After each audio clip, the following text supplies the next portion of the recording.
Negri, que es uno de los analistas más puntillosos que tiene la Argentina. Está Sebastián Maril, en un ratito vamos a conversar con él, tipo que más sabe de las cuestiones de litigios y que advirtió en reiteradas ocasiones y con quien les habla durante mucho tiempo sobre lo que se venía en el tema YPF y finalmente se va concretando con aristas, ribetes que por supuesto no eran pensables y que terminaron concluyentemente ayer con el fallo de Loretta Presca, que en un ratito vamos a intentar desmenuzar, insisto, con Sebastián Maril, una de las personas que más sigue estos temas y que más alumbró siempre sobre estas cuestiones, mientras muchos tocaban finalmente de oído o ni siquiera miraban como tema. Pero la tercera sección electoral, ¿qué está pasando, Cancelare? La tercera sección electoral, que es la más importante para el peronismo de la provincia de Buenos Aires y confía en el triunfo, es la que más complicada está para cerrar electoralmente para el actual oficialismo de la provincia de Buenos Aires. Ahí la candidata natural tendría que ser la vicegobernadora, Verónica Magario, aunque sea poner su nombre. ¿Para qué? Para cobijar al resto del peronismo kirchnerista renovador que tiene incidencia en el principal distrito electoral bonaerense. ¿Y por qué lo digo? Porque Máximo Kirchner ya quedó relegado. Algunos pretenden sustituirlo, que ya venía Máximo a sustituir a su madre, sí, sustituirlo por Mayra Mendoza. Bueno, Mayra Mendoza no es aceptada fundamentalmente por un aliado estratégico del gobernador Axel Kicillof como lo es Jorge Ferraresi. Entonces van a tener que ir acomodando, como en la tercera sección electoral, en otros municipios, las listas de unidad, esta unidad que tanto pretende el oficialismo bonaerense, pero que se les complica en distritos como La Plata, en distritos como Mar del Plata, en distritos como San Martín, Tigre, Morón, Almirante Brown. Y así podría ser, y así casi podríamos toda seguir. la tarde. Entonces, no tienen salida si no construyen colectoras. No quieren abrir colectoras para no dificultar el diseño del Consejo Deliberante de los Intendentes. Entonces, por eso les digo, hasta el 9 de julio, esto vamos a tener todos los días.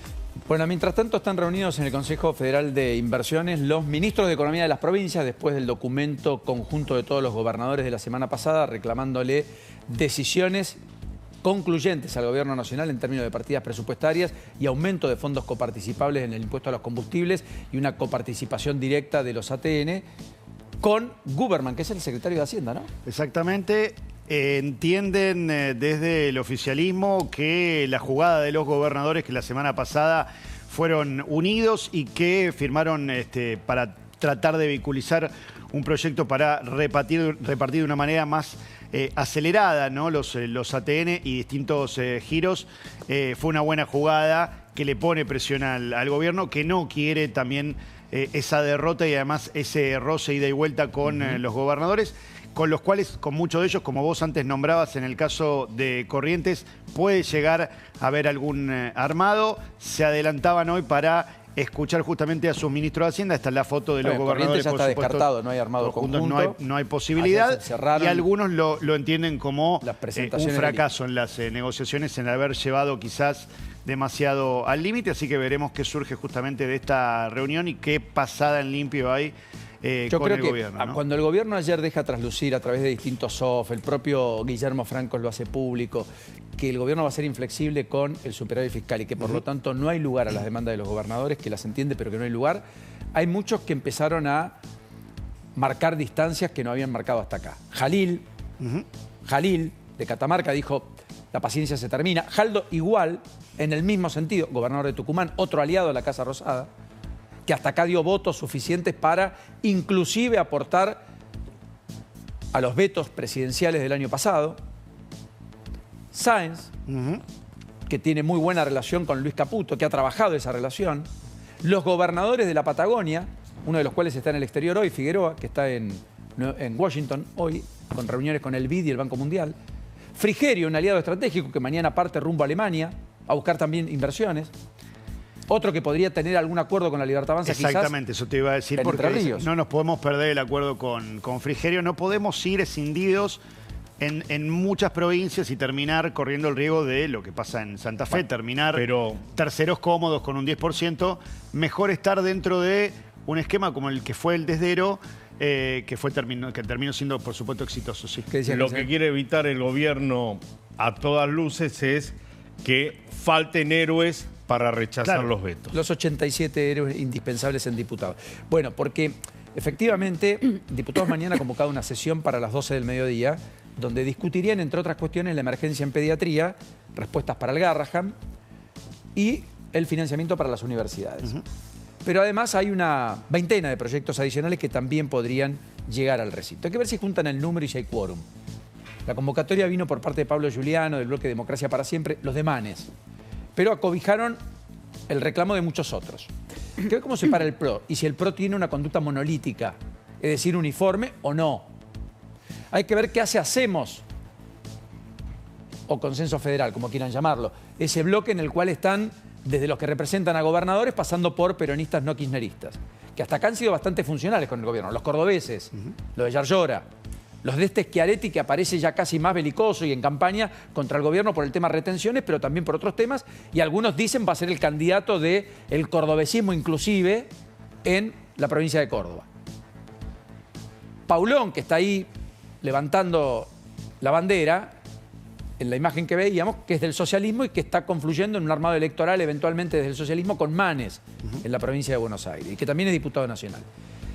Digo todo esto porque no es menor, porque además mañana debía volver Francos al Senado, anticipó que no va a ir, no voy donde me tratan mal, dijo Franco. Imagínense, qué sé yo, distintos legisladores y demás a los cuales el presidente le ha dicho todos los improperios y cosas que ustedes ya conocen, entre los cuales estamos. Digamos, ¿cómo va a ser esa reunión? Porque si a Franco se siente destratado porque le dijeron que era un mentiroso, imagínate, te dicen la barbaridad que el oficialismo ha dejado trascender y demás. Y del cual poco se habla, ¿eh? Del cual poco se habla. Y algunos incluso esconden. Antes era peor. Mira el argumento de Cristina, los otros roban. No, porque pasó, no pasó. Bueno, ahora parece más o menos lo mismo. Pero otros gritaban. ¿Y? Un grito no se aplasta con otro grito. Perseguían. Tampoco las persecuciones anteriores validan las nuevas. Correcto. Bueno, más allá de todo eso, que no es menor, insisto, en la Argentina, y que habrá que echar luz, y ojalá seamos muchos, para que no sea tarde, Francos no va a ir al Senado. Y entonces también eso está endureciendo posiciones dentro del Senado. De algunos dirigentes que hasta acá estaban más cerca que lejos del gobierno, que querían acompañar y que acompañaron. Juan, ¿ves algo ahí? Bienvenido, ¿cómo estás? ¿Qué tal, Paulino Mesa? Enorme placer. ¿Cómo andan? Muy bien. Bueno, me parece que volvemos a una lógica que al gobierno le dio resultados al principio, sobre todo de su gestión, que es cierto desprecio por la dinámica legislativa. Yo creo que el presidente se acostumbró, aprendió que necesitaba al Congreso, pero recordemos que los primeros meses, insisto, era una cosa muy, muy hostil. Y creo que Francos, en ese sentido, bueno, aprovecha una situación, yo creo que menor, porque tampoco me parece que lo que pasó el otro día en la sesión es un drama, tampoco una falta de respeto demasiado excesiva para, bueno, eso, digo, ningunear al Congreso. Pero si eso es una falta de respeto demasiado excesiva, ¿qué yo queda no creo para que el vituperio permanente del atril de la Casa Rosada? Por eso. O sea, el gobierno no creo que pueda... Con el mayor de los respetos, pero por el amor de Dios, decir mentiroso versus... cosas que ni me animo a repetir. Sí, bueno, los mandriles que estuvimos viendo estos últimos días. Sí, a los pelotudos, qué sé yo. Sí, a tres colegas. Que le diga a Franco, usted es un pelotudo, no un mentiroso. Perdón.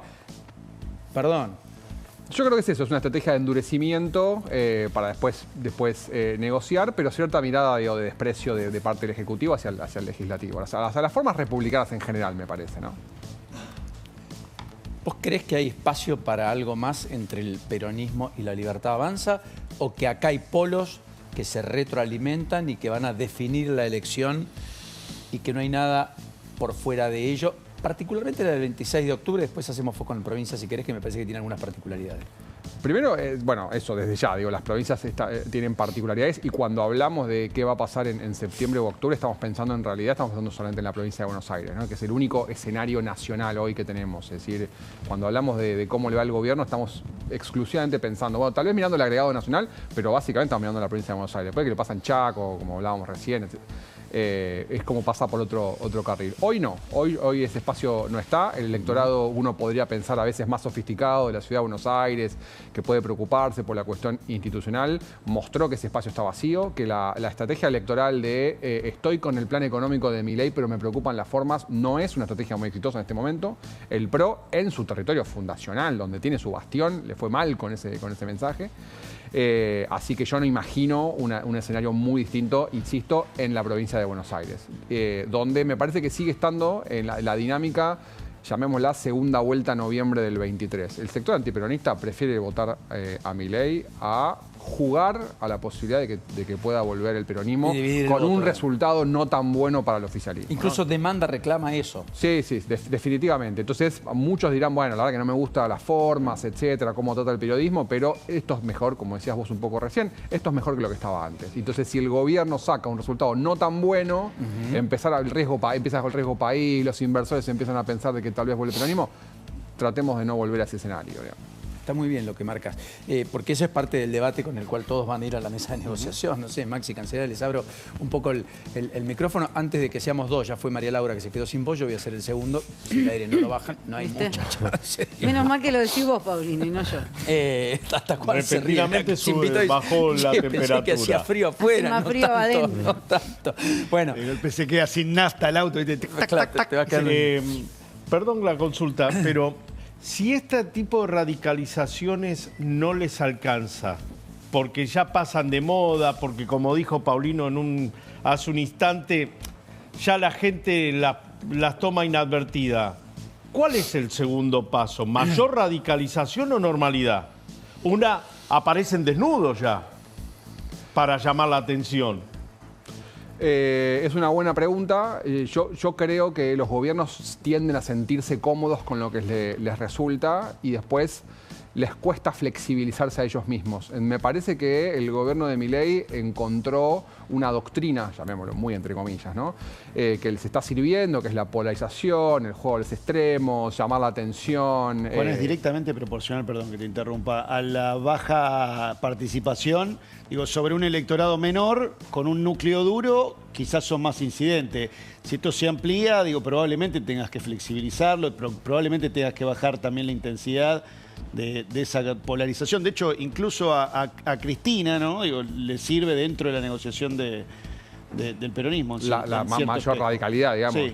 Sí, o por lo menos es lo que le susurra a Máximo. No sé si habrá mucho de eso finalmente en el armado. Sí, creo que en el caso del kirchnerismo lo que ocurre es que Cristina encuentra una centralidad con un mensaje de épica y reivindicación que se remonta hasta, te diría, al 55, lo cual es peligroso para el peronismo, digo, porque me parece una estrategia muy poco ganadora. Habrá que ver qué pasa ahora en las negociaciones que están hablando ustedes en la provincia de Buenos Aires. En el caso del gobierno, habrá que ver cuando el viento deje de soplar tan a favor, digo yo. Cuando la economía no esté tan bien, ¿qué es lo que va a hacer el gobierno? ¿Se va a adaptar a este nuevo mundo o va a seguir insistiendo? En mi experiencia, a los gobiernos les cuesta adaptarse, insisto, ¿no? Es decir, encuentran este mensaje y se abrazan a ellos, ¿no? Y no les cuesta flexibilizar. Salirse de la narrativa y cierta épica que le imprimen a lo discursivo es bastante más complejo. Juan, necesito hacer un apunte porque hay un urgente a esta hora de la tarde, no menor a las 2:16